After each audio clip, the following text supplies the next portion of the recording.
अमेरिकी स्वतंत्रता संग्राम है, चैप्टर 2 है, बीटीबीसी बिहार सरकार के। विश्व इतिहास में आधुनिक काल का प्रारंभ जिन घटना के साथ जोड़ा जाता है उनमें यूरोपीय देश द्वारा 15वीं शताब्दी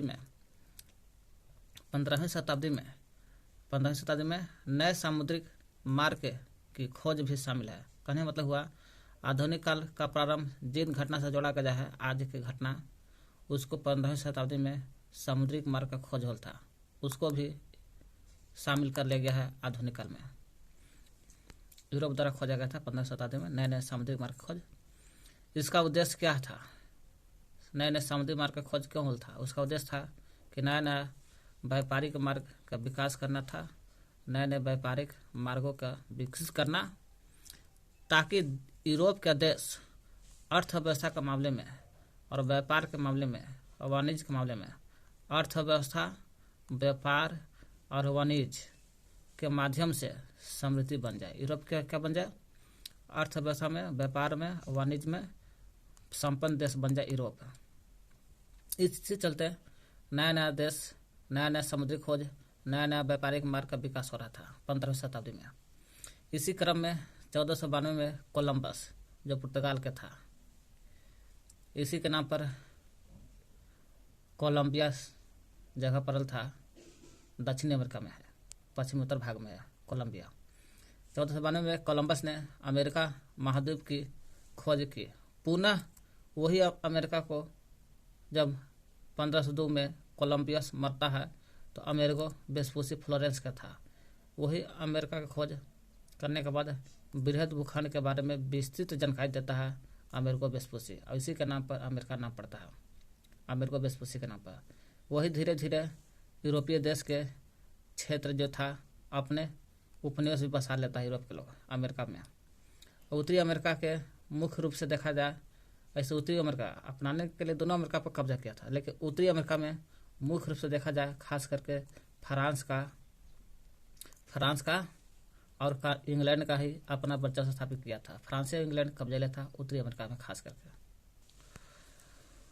उसी समय जिस समय फ्रांस और इंग्लैंड अमेरिका में कब्जा कर रहा था, उसी समय यूरोप में नया नया राजनीतिक विचार का प्रतिपादन भी हो रहा था। नया यूरोप में राजनीतिक विचार का प्रतिपादन भी हो रहा था। वो नया विचार का प्रतिपादन क्या है? व्यक्ति की स्वतंत्रता की बात भी हो रहा था, व्यक्ति को स्वतंत्र होना चाहिए, और निरंकुश सत्ता का विरोध भी हो रहा था। उसी समय निरंकुश सत्ता का विरोध भी हो रहा था। समानता और बंधुत्व, सभी में समानता होना चाहिए और बंधुत्व भाईचारा होना चाहिए। जैसे विचारों लोगों के बीच, विशेषकर प्रबुद्ध वर्ग के बीच लोकप्रिय होते जा रहा था। इंग्लैंड से अमेरिकी वासियों की भौगोलिक दूरी देखा जाए और वहां के निवासियों को वैचारिक भिन्नता ने धीरे धीरे एक ऐसी स्थिति उत्पन्न कर दी जहां वैचारिक स्तर पर देखा जाए इंग्लैंड और उसका उपनिवेश जो था 13 को दो अलग अलग स्तरों पर बट गए थे। माने इंग्लैंड का विचार और अमेरिका के 13 उपनिवेशों का विचार अलग अलग बट गया था।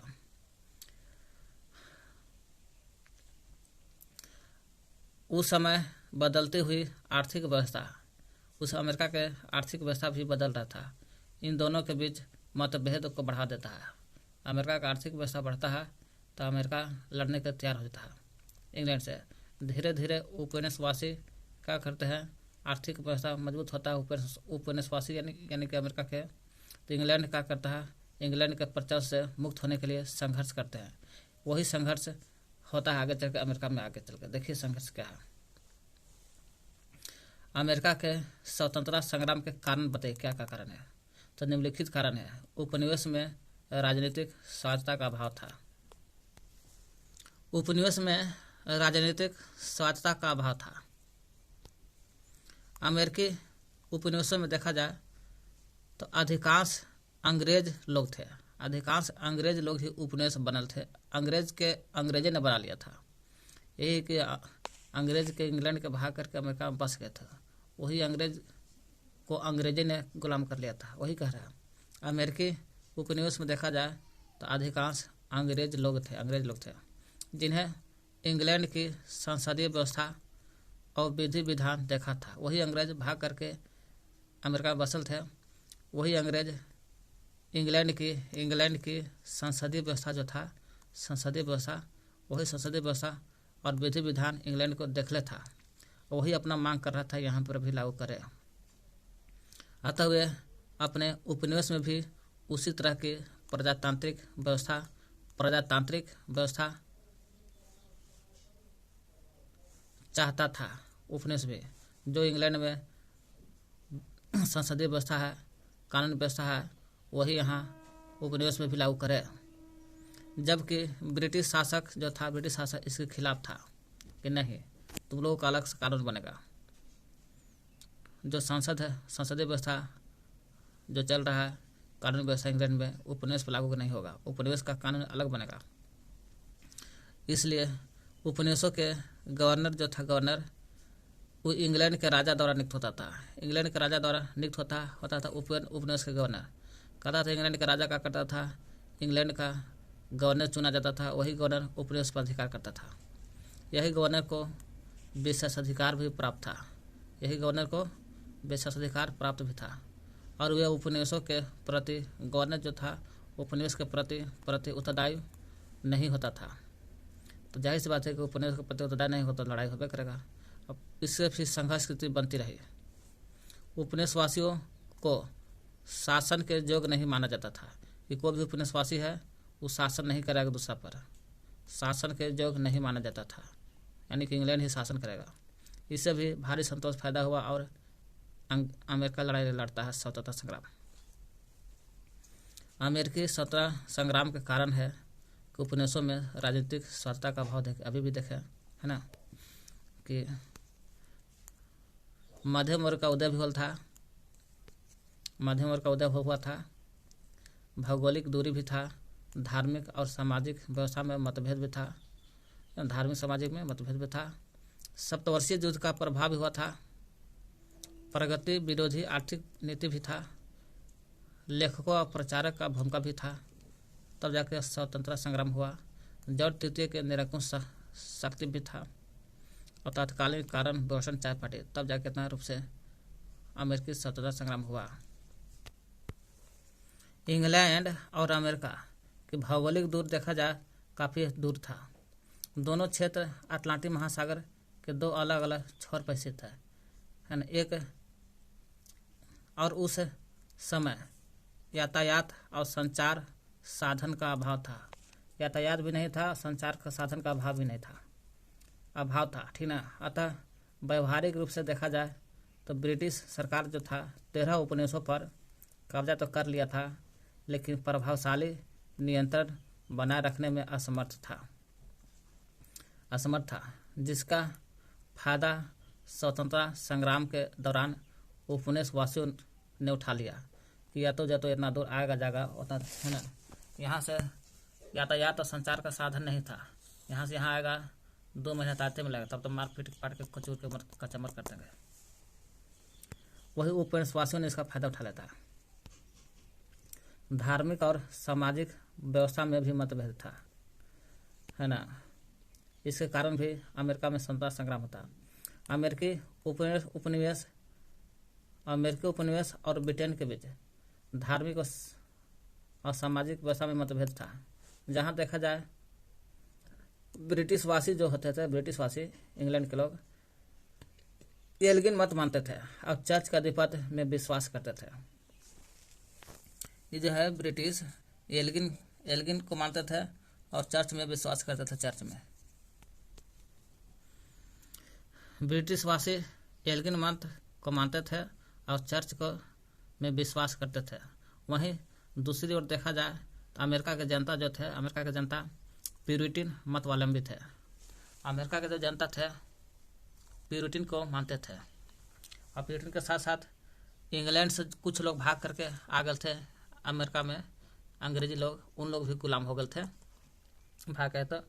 तो प्यूरिटन उन लोग भी मानते थे और भाग के जो है यहाँ पर कैथोलिक वालन छोड़ा करके प्रोटेस्टेंटो और प्यूरिटन लोग यहाँ से भाग कर अमेरिका में आ गए, है ना, इन लोग मानते थे यहाँ पर।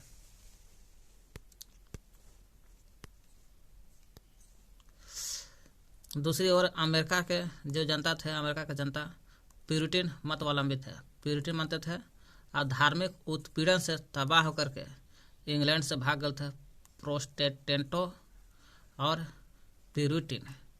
प्रोटेस्टेंटो और प्यूरिटन ने इंग्लैंड छोड़ करके अमेरिका में शरण लिया था। उनमें भारी प्रारंभ से ही जुझारू रोपण और स्वतंत्रता के भावना का विद्वान थे। तब वे स्वतंत्रता के भावना के विद्वान थे, इसलिए इंग्लैंड छोड़कर भागल थे प्रोटेस्टेंटो और प्यूरिटन। तब अमेरिका में गए थे। सैनिक क्षमता का प्रदर्शन भी वे कई बार कर चुके थे, है ना, नहीं समझा सैनिक क्षमता का प्रदर्शन किया तो फिर भी भागे थे, क्या करें। यही कारण है कि अमेरिका वासी अपने मातृ देश के साथ संबंध नहीं रखना चाहते थे। इसमें इतना याद करना, ब्रिटेन के वासी लोग एल्गिन मत को मानते थे और चर्च में विश्वास करते थे, और अमेरिका के लोग प्यूरिटन और प्रोटेस्टेंट धर्म को मानते थे, प्रोटेस्टेंट और प्यूरिटन मानते थे। जो इंग्लैंड से भाग करके आकर बस गए थे अमेरिका में, वही लोग। ब्रिटिश समाज जो था, ब्रिटिश समाज सामंतवाद और कुलीन व्यवस्था पर विश्वास करते थे।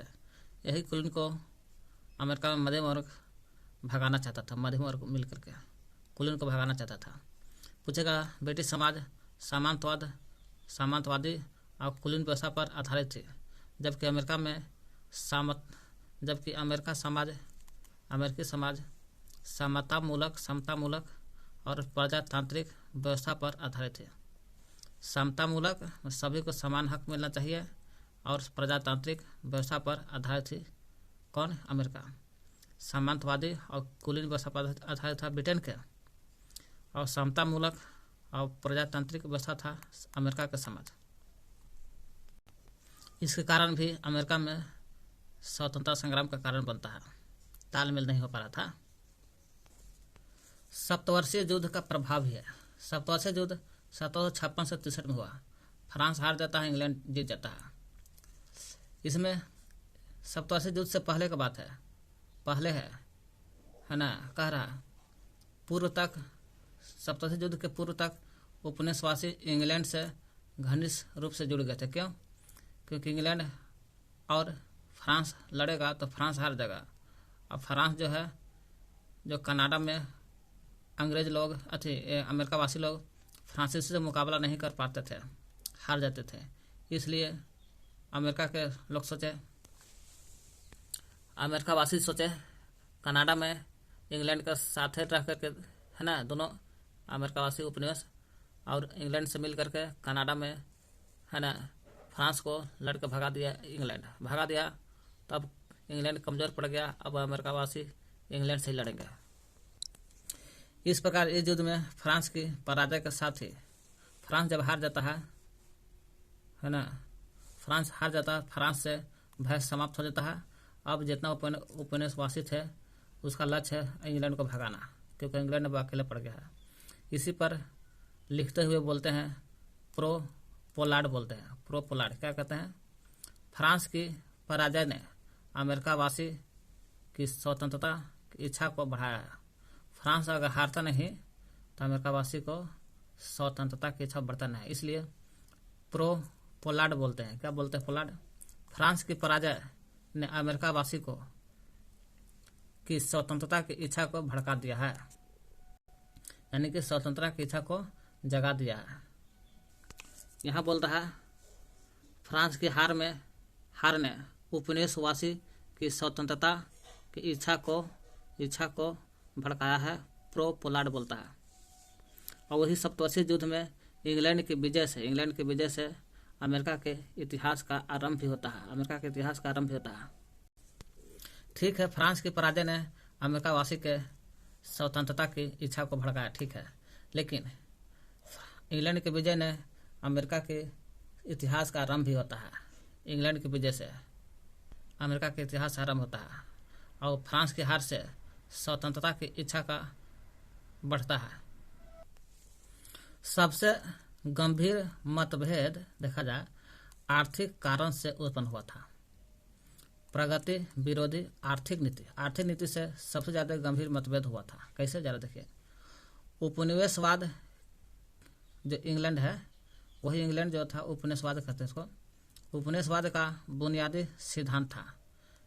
सिद्धांत यह था कि उपनिवेशों के माने 13 उपनिवेशों के आर्थिक शोषण रुपया पैसा सब आर्थिक शोषण करते थे, और उनके 13 उपनिवेशों के संसाधन जो था, संसाधन के दोहन का भी अधिकार मातृ देश को ही दे दिया गया था। मातृ देश मतलब कि इंग्लैंड को दे दिया गया था। जितना इंग्लैंड चाहेगा आर्थिक शोषण करो, और जितना चाहे उतना संसाधन को दोहन करो, यही मातृ देश को है। दूसरी ओर उन्मुक्त व्यापार की धारणा विकसित हो रही थी। वही समय आर्थिक शोषण हो रहा था, और उसी समय संसाधन का दोहन भी हो रहा था, और उसी समय उन्मुक्त व्यापार की धारणा विकसित हो रहे थे, जिसमें राज्य द्वारा व्यापार को नियंत्रित करने का विरोध किया गया था। कोई भी राज्य द्वारा व्यापार को नियंत्रित करने का विरोध किया गया था। कोई भी इंग्लैंड के व्यापार नहीं करेगा दूसरा देश से, और दूसरा देश के बेचेगा सामान नहीं। जो भी बेचेगा उपनिवेशवाद सब इंग्लैंड को ही बेचेगा। इस सिद्धांत के अनुसार उपनिवेशवासी जितना थे अपने व्यवहार और अन्य व्यापार ही जितना 13 उपनिवेशवाद जो थे, इस सिद्धांत से देखा कि आर्थिक शोषण भी हो रहा है और संसाधन का दोहन भी हो रहा है, और एक तो ऊपर से उन्मुक्त व्यापार की धारणा भी विकसित हो रहा है। व्यापार पर प्रतिबंध भी लग गया। इसी सिद्धांत से 13 उपनिवेशवासी अपने व्यापार और अन्य क्रियाकलाप में इंग्लैंड के न लक्षण से न पसंद करते थे 13 उपनिवेशवासी। अतः इसके कारण क्या हुआ, उपनिवेशों में विकसित हो रहा था उसी समय मध्यम वर्ग और इंग्लैंड के कुलीन वर्ग थे। ये कुलीन वर्ग का शासन का अंत चाहता था। कौन? मध्यम वर्ग। 13 उपनिवेशों में से मध्यम वर्ग आ गया, जो कुलीन वर्ग को खत्म करना चाहते थे इंग्लैंड वालन के। आपत्तिजनक कर भी लगा दिया था इन लोग, ठीक ना। इससे 13 उपनिवेश बिगड़ जाते हैं और स्वतंत्रता के आंदोलन की मांग करते हैं। सप्तवर्षीय युद्ध इंग्लैंड और फ्रांस के बीच में हुआ था, जिसके कारण इंग्लैंड को आर्थिक क्षति बहुत हो गया था। वही क्षति को हेतु तत्कालीन प्रधानमंत्री था उसमें ग्रेनविले ने वही आर्थिक क्षति को पूरा करने के लिए इंग्लैंड से लड़ाई हुआ, और फ्रांस में तो इंग्लैंड का थोड़ा सा कमजोर आर्थिक क्षति हो गया था। वही आर्थिक क्षति को पूरा करने के लिए प्रधानमंत्री बनाया गया था ग्रेनविले जो 1765 ईस्वी में स्टाम्प एक्ट पारित किए थे।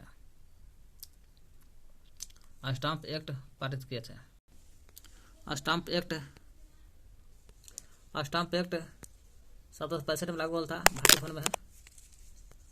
इंग्लैंड का प्रधानमंत्री था ग्रेनविले। चोर बाजार को रोकना चाहता था। चोर बाजार मतलब क्या, इंग्लैंड और फ्रांस के बीच जो युद्ध हुआ था, इंग्लैंड की क्षति हुआ था, उसी को चोर बाजार कह रहे हैं। उपनिवेशों में प्रचलित था चोर बाजार, उसी को चोर बाजार को रोकना चाहता था। यहाँ स्थायी सेना दोनों जो कहेगा तो मार देना है। अस्थायी रखना चाहता था, अस्थायी रखने के लिए है ना, वही स्टैम्प एक्ट लगा था 20 शिलिंग वाला। यहाँ ग्रेनविले ने 1765 में स्टाम्प एक्ट लागू किया इंग्लैंड की आर्थिक क्षति को पूर्ति करने के लिए और चोर बाजार को रोकने के लिए भी। उपनिवेश में चोर बाजार को रोकने के लिए भी लागू किया था। इस पर अदालती कागज जो होता है उस पर भी, अखबार पर भी 20 शिलिंग का स्टम्प लगाना अनिवार्य कर दिया था। अखबार पर और कागज पर दोनों पर लगाना शुरू कर दिया 20 शिलिंग। इससे भी बहिष्कार हो गया था, ठीक ना। अदालती कागज, अखबार 20 शिलिंग का स्टम्प लगाना अनिवार्य कर दिया था। यहाँ कह रहा है सभी अदालत कागज रहेगा। अब बंधक के दस्तावेज, वही अखबार या समाचार या दस्तावेज, इश्तहारों पर 20 शिलिंग का डाक टिकट, सरकारी टिकट स्टम्प लगाना शुरू कर दिया था। इससे वकील, व्यापारी, प्रकाशक सभी आर्थिक बोझ बढ़ गया, है ना। उसी समय सैमुअल एडम्स ने प्रतिनिधित्व नहीं तो कर नहीं का नारा दिया था, अब विरोध किया था। इसमें कह रहा है अदालती कागज और अखबार पर 20 शिलिंग का स्टैंप लगाना अनिवार्य कर दिया। इस कानून से, स्टैंप एक्ट कानून से उपनिवेशों में व्यापक विरोध की भावना जग उठता है और तो और उपनिवेशवासियों ने ब्रिटेन से आने वाले सभी वस्तु का बहिष्कार करने का निश्चित किया कि अब कोई भी ब्रिटेन से कोई वस्तु नहीं आएगा। अब विरोध करना शुरू कर दिया अमेरिका के लोग। फिर 2 बरस बाद 67 में ब्रिटिश संसद ने उपभोक्ता वस्तु पर, जितना उपभोग वस्तु था, खाने पीने वाली चीज, सभी पर कर मतलब टैक्स लगा दिया। इसको कहते हैं आयात कर, लगा दिया 1767 में। खाने पीने वाली चीज पर टैक्स लगाता है 67 में कर। ये लगाया ये वस्तु थे खाने वाला चीज में कागज, उपभोक्ता में खाने से कुछ हो सकता है, उपयोग में आने वाला वस्तु पर जैसे कागज, शीशा, चाय, रोगन, इस सब पर उपनिवेशवासी ने इसका भी विरोध करता है। इम्पोर्ट ड्यूटीज एक्ट कहते इसको 1767 में। अंग्रेजी सरकार ने अमेरिका से आयात होने वाला उपभोक्ता सामान जो होता था, इंग्लैंड से जो भी आता था खाने पीने वाली चीज या उपयोग में लाने वाली चीज, जैसे शीशा, चाय, रंग रोगन सभी के है, कागज आदि पर आयाती चुंगी लगा दिया था, आयाती चुंगी कर लगा दिया था। इसी में तो स्वाधीनता के पुत्र और पुत्री के संगठन बनल था और पूरा विरोध हल था। चाय को और अन्य वस्तु पर भी चुंगी कर हटा लेता है। वही 1767 ईस्वी में ब्रिटिश संसद ने क्या करता, फिर 1767 ईस्वी में ब्रिटिश संसद जो था उपभोक्ता वस्तु उपयोग में लाने वाला चीज पर जैसे टैक्स लगा देता, चुंगी कर कहते इसको, फिर हटा लेता है। कागज पर, शीशा पर, चाय पर, रंग रोगन पर टैक्स लगा देता है, फिर हटा लेता है। उसी समय सैमुअल एडम्स था, नारा दिया, प्रतिनिधित्व नहीं तो कर नहीं का नारा दिया था। उसी समय स्वाधीनता के पुत्र और पुत्री का संगठन भी बनल था। ब्रिटिश सरकार की कार्रवाई को विरोध करने के लिए बनाया गया था। अमेरिका के 13 उपनिवेशों द्वारा बनाया गया था। यह है स्टैंप एक्ट का विरोध करते हुए उपनिवेशवासी, 13 उपनिवेशवासी सभी क्रम है। स्टैंप एक्ट जब 20 शिलिंग लगल था ना, वैसे 1767 में लगल था। इम्पोर्ट ड्यूटीज एक्ट भी बोलते इसको, इम्पोर्ट ड्यूटीज एक्ट। खाने पीने वाला चीज पर, उपभोग वाला चीज पर लगल था टैक्स। कागज, शीशा, चाय, रोगन हटा लिया, फिर हट जाता है टैक्स। लेखक और प्रचारक भी थे, ये भी स्वतंत्रता संग्राम को जगाने के काम किया सभी आदमी को। वहां को स्वतंत्रता की भावना को जगाने में, स्वतंत्रता की भावना जगाने में लेखक भी और प्रचारक जो थे उनका भी अहम भूमिका रही। 1776 में थॉमस पेन ने लघु पत्रिका के माध्यम से जो लिख रहे थे वो कॉमन सेंस है ना, कॉमन सेंस, इसमें अत्यंत प्रभावशाली और उत्तेजक शैली में स्वतंत्रता की आवश्यकता पर बल दिया गया था कि जागो ग्राहक जागो, लड़ो।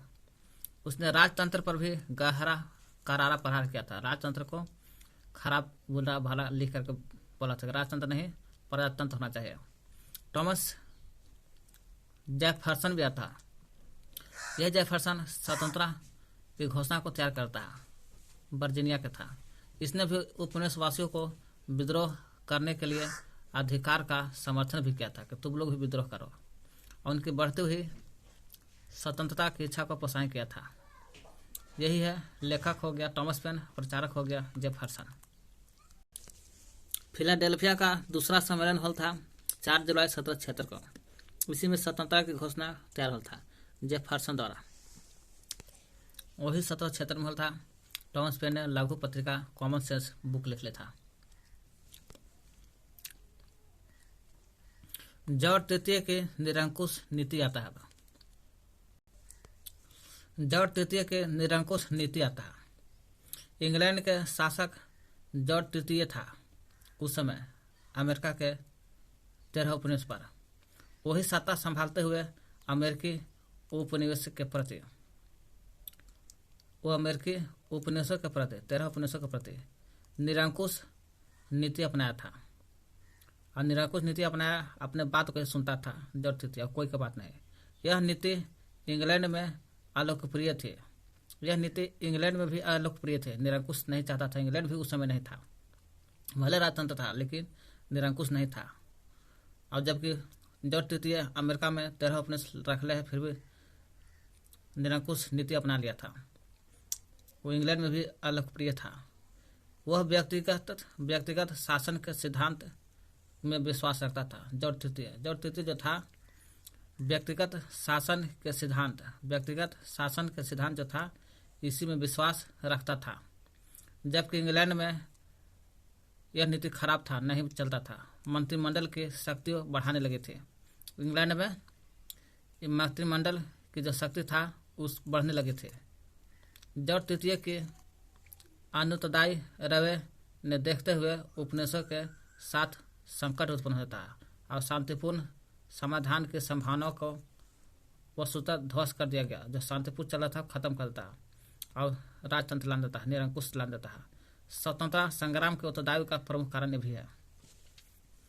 जॉर्ज तृतीय का निरंकुश शासक व्यक्तिगत शासन पद्धति, जबकि उस समय इंग्लैंड में प्रचलित नहीं था और मंत्रिमंडल की शक्ति बढ़ गई था। इंग्लैंड में ही मंत्रिमंडल की शक्ति बढ़ने लगी थी उस समय इंग्लैंड में। तत्कालीन कारण बोस्टन की चाय पार्टी भी है। 1773 में चाय जो था चाय कानून द्वारा चाय को क्या किया गया, कानून द्वारा बनाया गया ऐसा नियम कि ईस्ट इंडिया कंपनी जो है भारत से सीधे अमेरिका चाय भेजेगा। सीधे अमेरिका, कहीं नहीं जाएगा।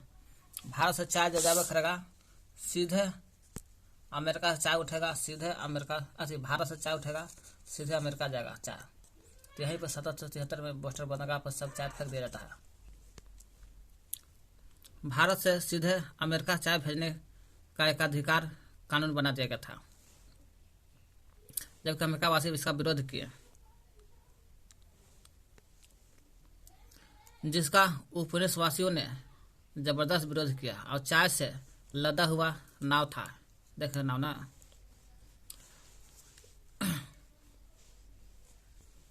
लदा हुआ जहाज अमेरिका के बोस्टन बंदरगाह है।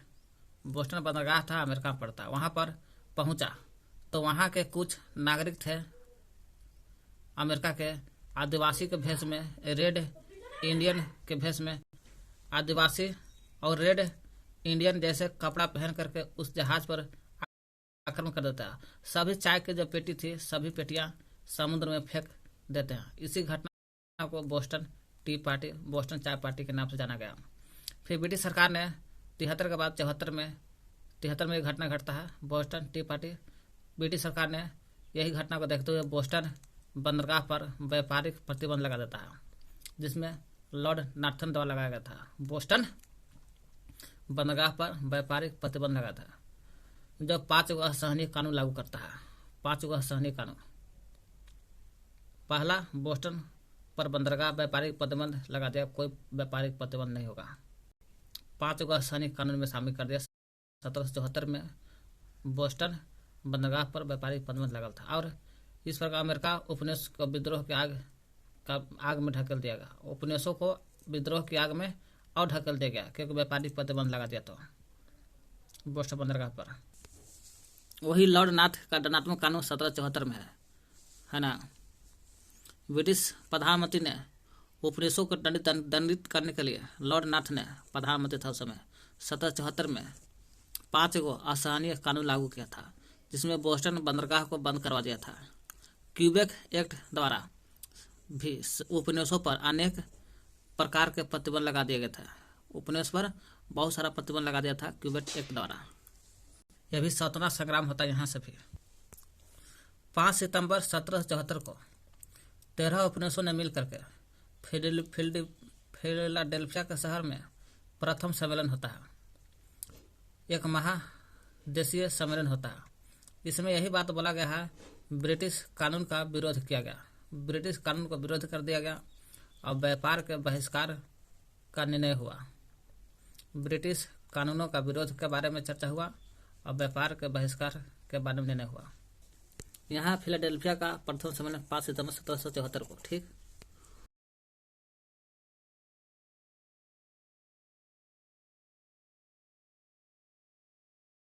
उपनिवेशवासियों ने सब मीटिंग बैठाया, है ना, और सरकार से मांग किया कि व्यापारिक प्रतिबंध समाप्त कर दिया जाए।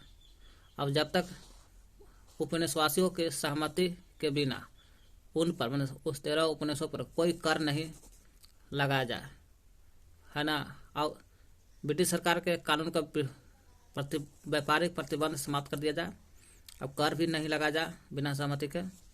इसकी मांग को ठुकरा कर कानून विद्रोह ठहरा देता और निर्णय कर देता। इसके कारण 18 अप्रैल 1775 को अमेरिकी स्वतंत्रता संग्राम का प्रथम युद्ध लेक्सिंगटन में था, जो अंग्रेजों का मुकाबला उपनिवेश करते हैं आराम से।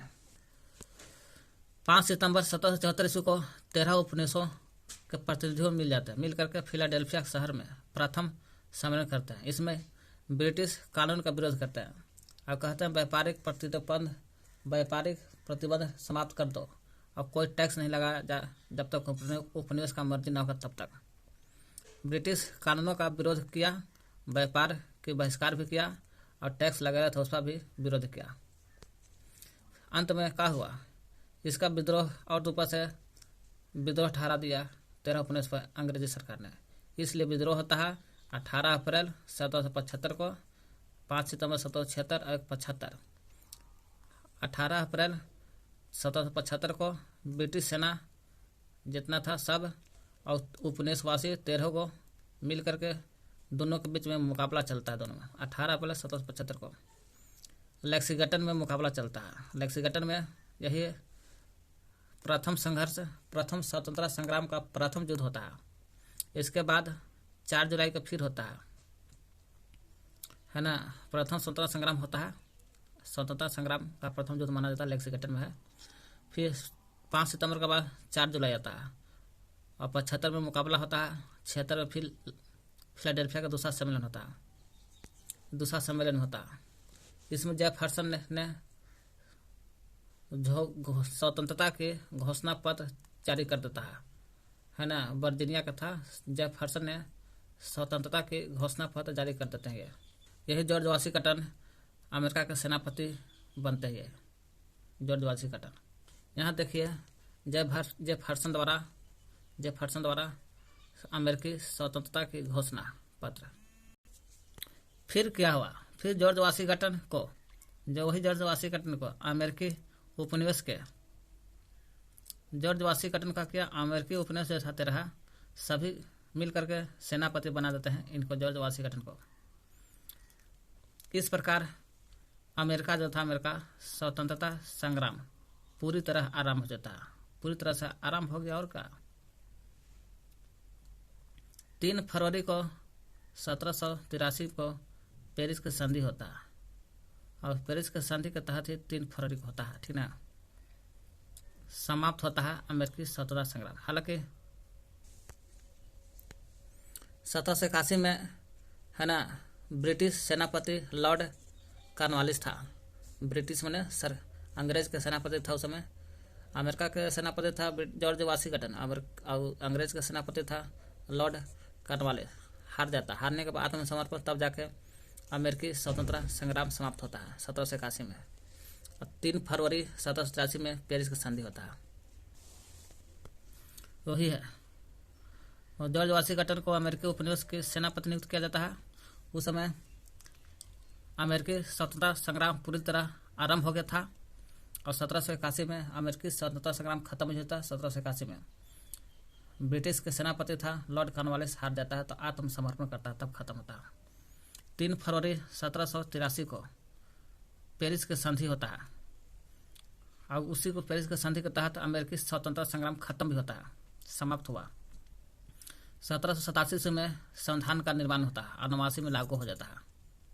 पेरिस की संधि के तहत 3 फरवरी में यही बात बोला गया था कि अंग्रेजी सरकार ने मान्यता प्रदान दे दिया था 13 उपनिवेशों को। पेरिस की संधि 1783 में 3 फरवरी को पेरिस की संधि के तहत 13 उपनिवेशों की स्वतंत्रता को अंग्रेजी सरकार ने मान्यता दे दिया था। इस प्रकार संयुक्त राज्य अमेरिका का उदय हुआ था। पेरिस के संधि के तहत अमेरिका और कनाडा के बीच सीमा रेखा बना दिया गया था और स्पेन और फ्रांस के बीच कुछ उपनिवेश भी प्राप्त हुआ था। अब देखते हैं अमेरिका जब स्वतंत्र होता है उसका क्या परिणाम निकलता, रिजल्ट क्या निकलता, क्या रिजल्ट हुआ।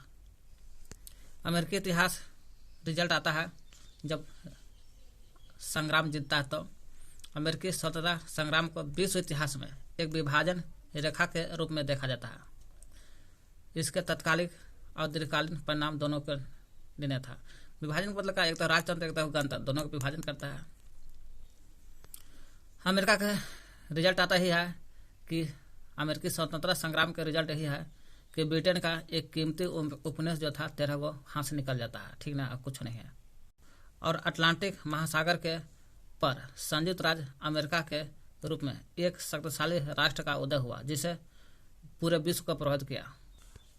अटलांटिक महासागर के कोना पर संयुक्त राज्य अमेरिका का निर्माण होता है जो पूरे विश्व को प्रभावित करता है। शक्तिशाली राष्ट्र का उदय होता है अमेरिका का। अटलांटिक महासागर के पर संयुक्त राज्य अमेरिका के रूप में एक शक्तिशाली राष्ट्र का उदय होता है जो पूरे विश्व को प्रभावित करता है। अमेरिका स्वतंत्रता संग्राम एक तरह से वाणिज्यवादी प्रतिबंधों के विरुद्ध का विद्रोह था। पूछेगा अमेरिका स्वतंत्रता संग्राम किस तरह का विद्रोह था? वाणिज्यवादी प्रतिबंधों के विरुद्ध था। वाणिज्यवादी प्रतिबंध के विरुद्ध था अमेरिकी स्वतंत्रता संग्राम। इसने वाणिज्यवादी प्रतिबंध के विरुद्ध होने कारण एडम स्मिथ ने लेसर फेर मुक्त व्यापार के सिद्धांत को दिया था। यहाँ लिखा है वैदेशिक व्यापार और अर्थव्यवस्था की क्षति हुआ था। दोनों की लड़ाई में व्यापारिक प्रतिबंध का स्थान पर मुक्त व्यापार लेसर फेर व्यापारिक प्रतिबंध जो था ना उसका हट जाता है और मुक्त व्यापार लेसर फेर का नीति को बढ़ा दिया गया था, जिसका प्रतिपादन था मुक्त व्यापार के एडम स्मिथ, अर्थशास्त्र थे एडम स्मिथ। इसमें अमेरिका से व्यापार बंद हो जाने से इंग्लैंड को काफ़ी क्षति होता है इंग्लैंड को, इसलिए इंग्लैंड का अर्थव्यवस्था थोड़ा सा गबड़ा जाता है। वही है अमेरिकी स्वतंत्रता संग्राम की तरह संग्राम एक तरह से देखा जाए वाणिज्यवादी प्रतिबंध मतलब का वैश्विक व्यापार पूरे विश्व व्यापार पर प्रतिबंध के विरुद्ध था, है ना, वाणिज्यवादी प्रतिबंध के विरुद्ध था जो पूरे देश का प्रतिबंध नहीं कर सकता, व्यापार नहीं कर सकता। एडम स्मिथ ने मुक्त करा देता है वाणिज्यवादी प्रतिबंध के हटा करके, है ना, व्यापारिक प्रतिबंध हटा करके या वाणिज्यवादी प्रतिबंध हटा करके एडम स्मिथ ने अर्थशास्त्र था लेसर फेर यानी कि मुक्त व्यापार का सिद्धांत को लान देता है। अब कोई प्रतिबंध नहीं, अब मुक्त है, कोई दिक्कत नहीं है। ब्रिटेन की हार का दोष माना जाता है जॉर्ज तृतीय, जो निरंकुश और व्यक्तिगत व्यवस्था में शासन में विश्वास करता था से। और मंत्रियों के वही मंत्री लॉर्ड नार्थन ने भी बहुत सारा, और ग्रेन्यूले ने, है ना, स्टैम्प एक्ट लगा करके, है ना, ये दोनों के सभी का मंत्रियों का भी दोषी ठहरा जाता है। अमेरिका स्वतंत्रता संग्राम होता है तो तानाशाह बनने के कारण जॉर्ज तृतीय को सपना चूर हो जाता है, क्योंकि विद्रोह हुआ तो सपना चूर कर दिया वहाँ का, अब राज्य करेगा, शासन करेगा अमेरिका पर। लॉर्ड नाथ का मंत्रिमंडल बर्खास्त होता है। वही मंत्रिमंडल जो था लॉर्ड नाथ का मंत्रिमंडल बर्खास्त होता है। अब मंत्रिमंडल बर्खास्त होकर के उदार मंत्रिमंडल नियुक्त होता है। एक ऐसा उदार मंत्रिमंडल नियुक्ति होता है। अमेरिकी स्वतंत्रता संग्राम से क्या हुआ? तानाशाह जॉर्ज तृतीय का सपना चूर हो गया। लॉर्ड नाथ का मंत्रिमंडल बर्खास्त होता है। नियम जो लगाया था लॉर्ड नाथ 5 का संहानी कानून लगाया था लॉर्ड नाथ, दंडात्मक कानून लगाया था 1774 में। 1774 में लगाया था, वो खत्म हो जाता है। उसी में से एक था लॉर्ड नाथ का मंत्रिमंडल बर्खास्त होता है और उदार नीति नियुक्त होता है। लॉर्ड नाथ जो था 5 का संहानी कानून लगाया था 1774 में लगाया था। लॉर्ड नाथ का 1774 में दंडात्मक कानून लगल था, है ना, ब्रिटिश प्रधानमंत्री था उस समय लॉर्ड नाथ। 1774 में 5 असहनीय कानून लगाया था। बोस्टन बंदरगाह को बंद करवाया था। क्यूबेट एक्ट द्वारा उपनिवेशों को पर भी अनेक प्रतिबंध लगाया था। इस चलते दोषी ठहराया जाता है। ब्रिटेन की हार का दोषी जॉर्ज तृतीय और मंत्रियों को ठहराया जाता है। मंत्री चाहे ग्रेनविले रहे या लॉर्ड नॉर्थ रहे, सभी का दोषी दिया जाता है। लॉर्ड नॉर्थ का मंत्रिमंडल बर्खास्त हो जाता है। उदार मंत्रिमंडल की नियुक्ति होता है। अब अमेरिका जीत जाता है तो उदार मंत्रिमंडल की नियुक्ति न होगा। इंग्लैंड में जल्द ही कई सुधार भी हो गया था। जैसे आयरलैंड के जो संसद था वो लगभग स्वतंत्र स्थान प्राप्त कर लिए थे 1782 में। ब्रिटेन में सुधार 1782 में आयरलैंड के संसद को स्वतंत्र स्थान दे दिया गया था। आयरलैंड को संसद जो था उसको स्वतंत्र कर दिया गया था 1782 में। वही आयरलैंड के संसद को स्वतंत्र स्थान 1782 में मिला था। और कैथोलिक आयरिश लोगों को मताधिकार मिला था 1793 में। 82 और 1193 कैथोलिक आयरिश जो थे है ना, उन लोग को वैल्यू नहीं मिला था ना, कैथोलिक आयरिश को, उसको भी मताधिकार वोट देने का अधिकार मिल गया 1793 में। जल्दी जल्दी सुधार कर रहा था, कैसे न तो इन लोग भी हमला कर देगा। ये है आयरलैंड। इसको 1782 में संसद को है ना, आयरलैंड का राजधानी डबलिन है अभी, डबलिन। इसको संसद को आयरलैंड के संसद को 1782 में स्वतंत्र किया जाता है। और कैथोलिक आयरिश जो था इसको भी वोट देने का अधिकार 1793 में मिलता है, 11 बरस बाद। आयरलैंड के संसद को स्वतंत्र स्थान 1782 में मिला, संसद को मिलता है स्वतंत्र। और कैथोलिक आयरिश जो थे उन लोगों को मताधिकार मिला 11 बरस बाद, 1782, 11, 1793 में सभी को वोट देने का अधिकार मिला कैथोलिक आयरिश को। फिर आयरिश संसद, वही आयरिश संसद जिसको 1782 में स्वतंत्र किया गया था आयरलैंड के संसद को, वही आयरिश संसद अब वेस्टमिंस्टर मतलब इंग्लैंड के संसद से जुड़ गया। आयरलैंड के संसद को 1782 में स्वतंत्र किया संसद को। और फिर 1800 आते आते यही आयरिश संसद को हो गया आयरलैंड के संसद को वेस्टमिंस्टर संसद यानी कि इंग्लैंड के संसद से जोड़ दिया गया 1800 में, इसमें जोड़ दिया गया है ना। ये दोनों के संसद को 1800 में, ये दोनों का संसद जो है आयरलैंड के और इंग्लैंड के संसद को जोड़ दिया गया 1800 में। 82 में स्वतंत्र करता, 1800 में जोड़ दिया जाता और 93 में मताधिकार दे लेता सभी को। आयरलैंड के संसद को लगभग स्वतंत्र कर दिया 82 में और 1800 में जोड़ दिया। और 93 में कैथोलिक आयरिश से वोट देने का अधिकार दे दिया 93 में। इस प्रकार देखा जाए सीमित राजतंत्र हो गया और राजनीतिक स्वतंत्र का वर्चस्व बढ़ गया है ना। सब अमेरिका जब जीतता है तो इंग्लैंड डर करके सीमित राजतंत्र ला देता है, सीमित राजतंत्र और राजनीतिक स्वतंत्र का वर्चस्व बढ़ा लेता है और राजनीतिक स्वतंत्र कर देता है कि राजनीति में कोई दिक्कत नहीं है। सीमित राजतंत्र लेकिन सीमित है और राजनीतिक स्वतंत्र कर दिया, इंग्लैंड में बढ़ जाता। फिर यही ब्रिटेन में सुधार होता है। अमेरिकी स्वतंत्रता संग्राम ने फ्रांस को भी प्रभावित करता है। सोच लीजिए क्या, इस संग्राम में लफायते ने के नेतृत्व में फ्रांसीसी सैनिक ने भाग लिया था अमेरिका को जिताने के लिए। वे स्वदेश जब लौट रहे थे जिता करके अमेरिका को, तो निरंकुश फ्रांस में निरंकुश राजतंत्र चलता था। वही राजतंत्र के प्रति जनता को जागरूक जगाने का प्रयास किया लफायते के सेनापति लोग कि देखो अमेरिका स्वतंत्र हो गया, राजतंत्र से प्रजातंत्र हो गया, तुम लोग भी जागो। यही जनता को, फ्रांस की जनता को राजतंत्र से जागरूक जगाने की कोशिश किया, प्रयास किया। दूसरी ओर फ्रांसीसी की अर्थव्यवस्था बुरी तरह प्रभावित हो गया था अमेरिका को जिताने के चक्कर में। इसलिए स्टेट जनरल के मांग होल था अर्थव्यवस्था को मजबूत करने के लिए। 10 अरब लिबरे कर्ज हो गया था फ्रांस पर, अब 2 अरब पहले से 12 अरब हो गया टोटल।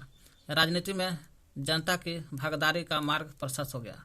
राजनीति में देखा गया जनता की जो भागीदारी होता था उसको प्रशस्त कर दिया गया। अमेरिकी स्वतंत्रता संग्राम से हुआ। राजनीति में जनता की जो भागीदारी था खत्म हो जाता। जनता को धार्मिक और अंतःकरण की स्वतंत्रता मिल जाता है। जितना जनता है बोला जाता है कि तुम लोग धार्मिक कोई भी धर्म मानो, कोई दिक्कत नहीं है। अंतःकरण की स्वतंत्रता मिल जाता है अमेरिका में। और मौलिक अधिकारों के अंतःकरण की स्वतंत्रता मिलता है और मौलिक अधिकारों के माध्यम से लोगों को मूलभूत स्वतंत्रता स्वीकार कर ली गई। अमेरिका में धार्मिक और अंतःकरण की स्वतंत्रता मिलता है और मौलिक अधिकारों के माध्यम से लोगों की मूलभूत स्वतंत्र भी स्वीकार कर लेता है। मौलिक अधिकार मिल जाता है उनको। विश्व का प्रथम लिखित संविधान 1789 में लागू होता, 87 में लिखा गया था। महिलाओं को संपत्ति का अधिकार मिला। सभी महिला है, सभी को संपत्ति कमाएगा, पैसा कमाएगा, अधिकार है, रख सकता है, कोई दिक्कत नहीं है। और उत्तराधिकारी कानूनों को न्याय संगत बनाएगा। कहा कि संपत्ति रख सकती महिला, और महिला का जब मर जाएगी उसका उत्तराधिकारी कौन होगा? वही उत्तराधिकारी कानून जो होगा, उत्तराधिकारी कानून को न्याय संगत बनाया गया था। अमेरिका गणतंत्र तथा मॉन्टेस्क्यू के अमेरिका प्रजातंत्र गणतंत्र बन गया था। और मॉन्टेस्क्यू के जो शक्ति पृथक्करण सिद्धांत था ये अपनाया गया था संविधान में। वयस्क मताधिकार लागू नहीं हुआ था, है ना। महिलाओं को वोट देने का भी अधिकार नहीं था। और वयस्क बोला महिला संपत्ति रख सकती, कोई दिक्कत नहीं है। उसका उत्तराधिकारी कानून न्याय संगत भी बनाया गया, लेकिन गणतंत्र भी बन गया, लेकिन वयस्क मताधिकार लागू नहीं हुआ, है ना। वयस्क मताधिकार लागू नहीं हुआ था अमेरिका में, यही वो नया चीज़ है। वयस्क मताधिकार लागू नहीं हुआ और स्त्रियों को भी वोट देने का अधिकार से वंचित रखा गया। मताधिकार का कौन दे सकता था उस समय? तो संपत्ति वाले लोग ही, जो उचित नहीं था। संपत्ति वाले लोग ही वोट दे सकते थे, जो उचित नहीं था, गलत। संपत्ति वाले लोग ही वोट दे सकते, कोई नहीं। इस प्रकार संयुक्त राज्य अमेरिका का गठन एक नए राज्य के रूप में होता है, जिसमें पहली बार लिखित संविधान भी बनता है। शक्ति के पृथक्करण सिद्धांत भी दिया गया है, संविधान में लागू होता है, मॉन्टेस्क्यू द्वारा दिया गया था। धर्मनिरपेक्षता के सिद्धांत भी अपनाया गया था। व्यक्तिगत स्वतंत्रता का सिद्धांत भी दिया गया था, कोई भी व्यक्ति के स्वतंत्रता मिलेगा, वो भी व्यक्तिगत सिद्धांत। राजनीतिक व्यवस्था के मूल आधार माना गया था। राजनीतिक व्यवस्था के मूल अधिकार भी माना गया था। राजनीतिक व्यवस्था का मूल अधिकार भी संविधान में। इन सिद्धांतों का प्रसार यूरोप में भी फैला, जितना ही हुआ, चाहे लिखित संविधान, पृथक्करण सिद्धांत, धर्मनिरपेक्ष, व्यक्तिगत स्वतंत्रता का सिद्धांत, राजनीतिक व्यवस्था का मूल अधिकार, वो सब यूरोप में फैला और खासकर फ्रांस में फैला। फ्रांस की राजक्रांति ने 1789 में इन्हीं सिद्धांतों को मार्गदर्शन को लेकर के सिद्धांत के रूप में विश्व के लिए शांति स्थापित कर दिया। कब विश्व के लिए स्थापित होगा शांति? मार्गदर्शक सिद्धांतों के रूप में समस्त विश्व के लिए स्थापित कर दिया था। औद्योगिकरण का प्रभाव देखते हैं अब। औद्योगिकरण का प्रभाव क्या हुआ? अमेरिका स्वतंत्रता संग्राम के समय से ही, अमेरिकी स्वतंत्रता संग्राम लड़ रहा था, उसी समय से ही पश्चिमी यूरोप की औद्योगिक क्रांति नवनिर्मित अमेरिकी समाज में प्रवेश कर रहा था। जिस समय अमेरिका स्वतंत्र हुआ था, उसी समय पश्चिमी यूरोप के जो था नया निर्माण उद्योग हो रहा था, वो सब सामान अमेरिका में जा रहा था। वही कह रहा, अमेरिकी स्वतंत्रता संग्राम के समय पश्चिमी यूरोप के औद्योगिक क्रांति सब जितना हो रहा था, सब के सब औद्योगिक क्रांति के समय जो भी निर्माण होता था वस्तु, सब अमेरिकी समाज में प्रवेश कर रहे थे। अतः इससे आर्थिक प्रगति का व्यापार अपार और संभावना का उदय हुआ। इससे अमेरिका का क्या हुआ? अमेरिका का आर्थिक प्रगति भी बढ़ा और संभावना का उदय भी हो जाता अमेरिका को। अब यहाँ एक नई कार्य संस्कृति विकसित हो गए, नई कार्य हुआ, अमेरिका बना और संस्कृति विकसित भी हो गया। क्योंकि अब जा रहा सामान तो भाई नया कार्य बनेगा अमेरिका में, और संस्कृति विकसित हुआ तथा अनेक उद्योग धंधा और कल कारखाने का निर्माण भी हुआ अमेरिका में, जिसके लिए कच्चा माल पहले से ही मौजूद था अमेरिका में।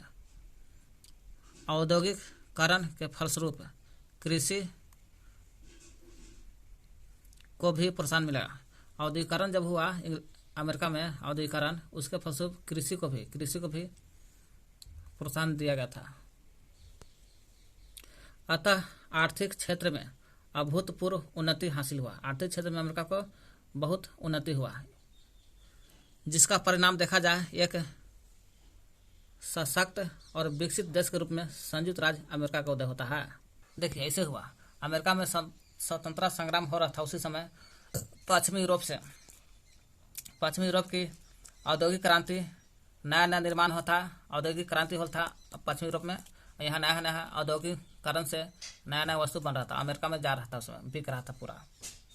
अतः इससे आर्थिक प्रगति का अमेरिका को बढ़ गया, आर्थिक प्रगति का संभावना का उदय हो गया, आर्थिक रुपया पैसा बढ़ गया।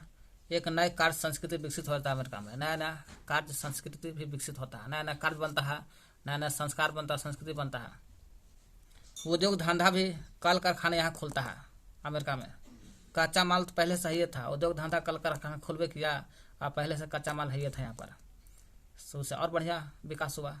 औद्योगिकरण बढ़िया हो गया अमेरिका में, कच्चा माल पहले से था।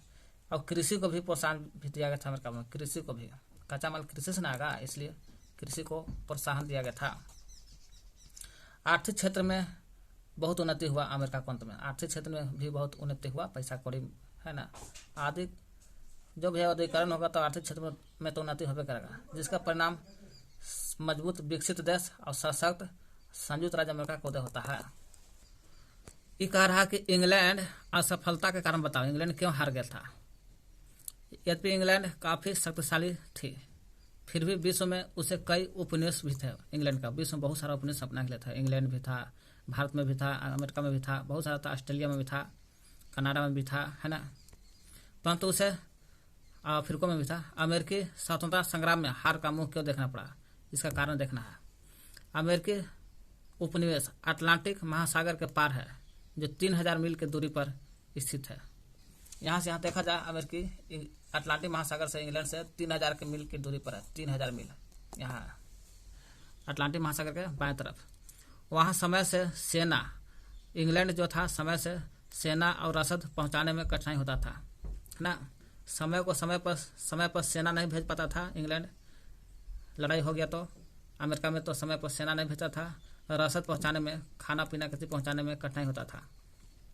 दूसरी ओर अमेरिका के भौगोलिक स्थिति से भी अंग्रेज सैनिक परिचित नहीं थे, है 3000 मील की दूरी पर होने के कारण इंग्लैंड अपना रसद, खाने पीने वाली चीज नहीं पहुंचाता था समय पर, है ना, सामान भी नहीं पहुंचाता था सेना के लिए, कोई समय पर नहीं पहुंचा था 3000 मील की दूरी पर होने पर, है ना।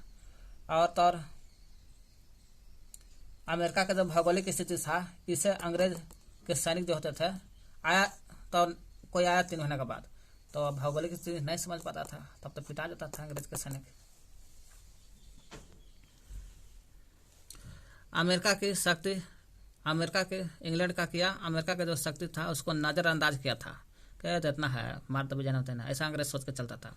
अधिकांश अंग्रेज इसे ही गृह युद्ध ही समझते थे कि ये तो अपने में गृह युद्ध कर रहा तो कौची होगा। अब गृह युद्ध करते करते लड़ गया बाहर से, अंग्रेज को हरा दिया।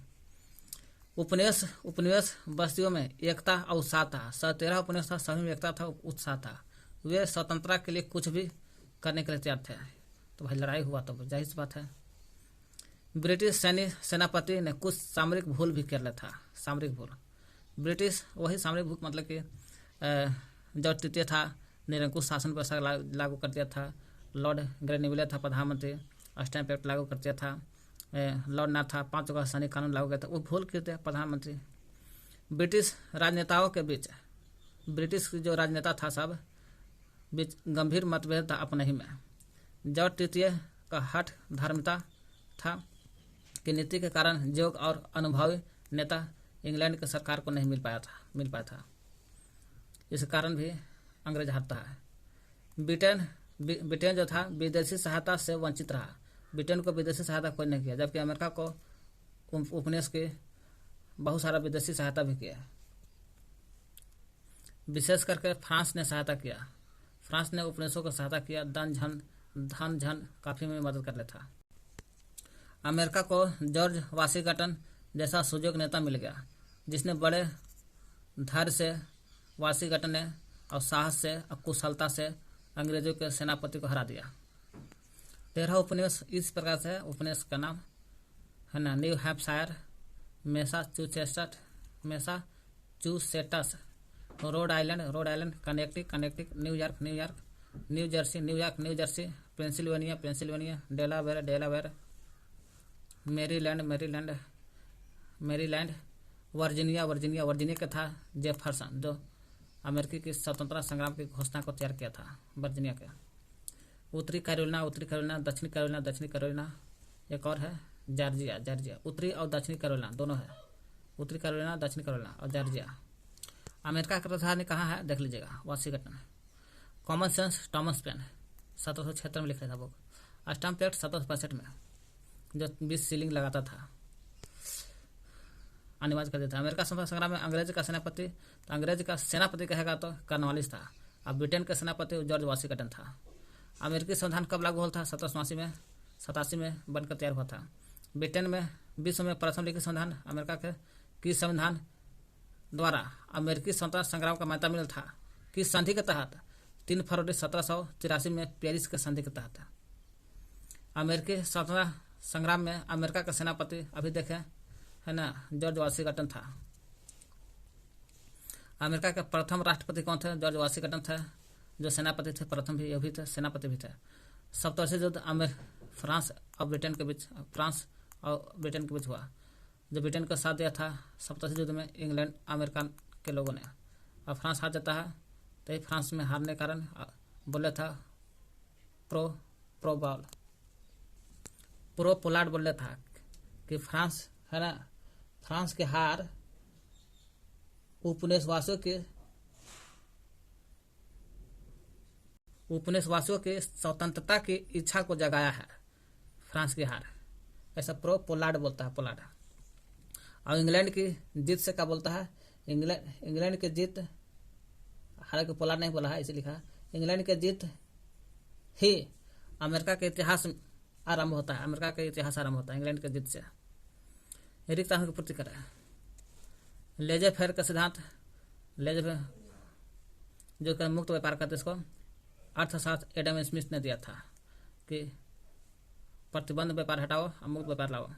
शक्ति पृथक्करण मॉन्टेस्क्यू, सेनापति लफायत मॉन्टेस्क्यू, जो संविधान में लागू होता है शक्ति सिद्धांत। सेनापति लफायत आज फ्रांस के थे। जॉर्ज तृतीय इंग्लैंड का था, जॉर्ज तृतीय इंग्लैंड का राजा था, राजा जॉर्ज तृतीय इंग्लैंड का राजा था। इंग्लैंड जॉर्ज तृतीय अमेरिका का भी था, राजा प्रतिबंध का बंधल था। धर्मनिरपेक्ष राज्य की स्थापना सबसे पहले अमेरिका में लागू हुआ। नई दुनिया अमेरिका का पता ऐसे तो कोलंबस किया था, लेकिन नाम पर था, विस्तृत जानकारी दिया था अमेरिका वेस्पुसी ने दिया था। अमेरिका में अंग्रेज 13 उपनिवेश रख लेता। अमेरिका में अंग्रेज का 13 उपनिवेश था। सर्वप्रथम आधुनिक गणतंत्रात्मक शासन की स्थापना, तो आधुनिक कह रहा गणतंत्रात्मक शासन, आधुनिक गणतंत्रात्मक शासन व्यवस्था अमेरिका में लागू था। अमेरिकी स्वतंत्रता संग्राम का तत्कालीन बोस्टन चाय पार्टी तत्कालीन कैसे करता है, ऐसे कारण बहुत सारा है। राइट्स ऑफ मैन की रचना करने था, देख लीजिएगा, ये लास्ट क्वेश्चन है। जॉर्ज, सही गलत का टिक लगाना है। जॉर्ज वाशिंगटन अमेरिका का प्रधानमंत्री था? नहीं, अब अमेरिका का प्रधानमंत्री नहीं, अमेरिका का राष्ट्रपति थे और सेनापति भी थे, ये गलत है। अमेरिका यूरोप महादेश माता नहीं, अमेरिका खुद एक महादेश है। अमेरिका स्वतंत्रता संग्राम के दौरान स्वाधीनता के पुत्र और पुत्री नामक संगठन बनल था, हाँ, इसमें बोला गया था, है ना, ब्रिटिश कानून का विरोध किया था लोग संगठन से। अमेरिका की खोज कोलंबस नहीं किया था, नहीं, कोलंबस ने नहीं किया था। अमेरिका की खोज कोलंबस ने नहीं किया था, गलत है। अमेरिका की खोज कोलंबस ने नहीं किया था, गलत है, ठीक ना, सही टिक लग गया है, गलत मारना, ठीक ना। अमेरिका की खोज कोलंबस ने किया था। अमेरिका स्वतंत्रता संग्राम में फ्रांस ने इंग्लैंड का साथ दिया नहीं, फ्रांस ने इंग्लैंड का नहीं, फ्रांस ने अमेरिका को साथ दिया था, जो गलत लिख रहा है। फ्रांस ने अमेरिका को साथ दिया था। अमेरिकी स्वतंत्रता संग्राम की घोषणा पर जेफरसन ने तय किया था, तो हाँ, जेफरसन। स्टैम्प एक्ट ग्रेन्यूले के समय लागू था। स्टैम्प एक्ट ग्रेन्यूले, हाँ, प्रधानमंत्री ग्रेन्यूले ने लागू किया था, 1765 में लागू किया था, सही है। गणतंत्र जनता का हक होता है, इसमें मौलिक अधिकार, सबके मौलिक अधिकार होता है, मताधिकार, वोट देने का अधिकार होता है। अमेरिका में सबको वोट देने का अधिकार नहीं मिला था, महिला को भी नहीं मिला था, और बेस मताधिकार को भी नहीं मिला था। उपनिवेश जो दूसरे देश पर कमजोर को समझ के कब्जा कर ले, मजबूत देश। कब्जा कर लेता है, कमजोर को उसे उपनिवेश कहते, गुलाम कहते, बना लेता है। राजतंत्र जो राजा के हक में काम होता हो।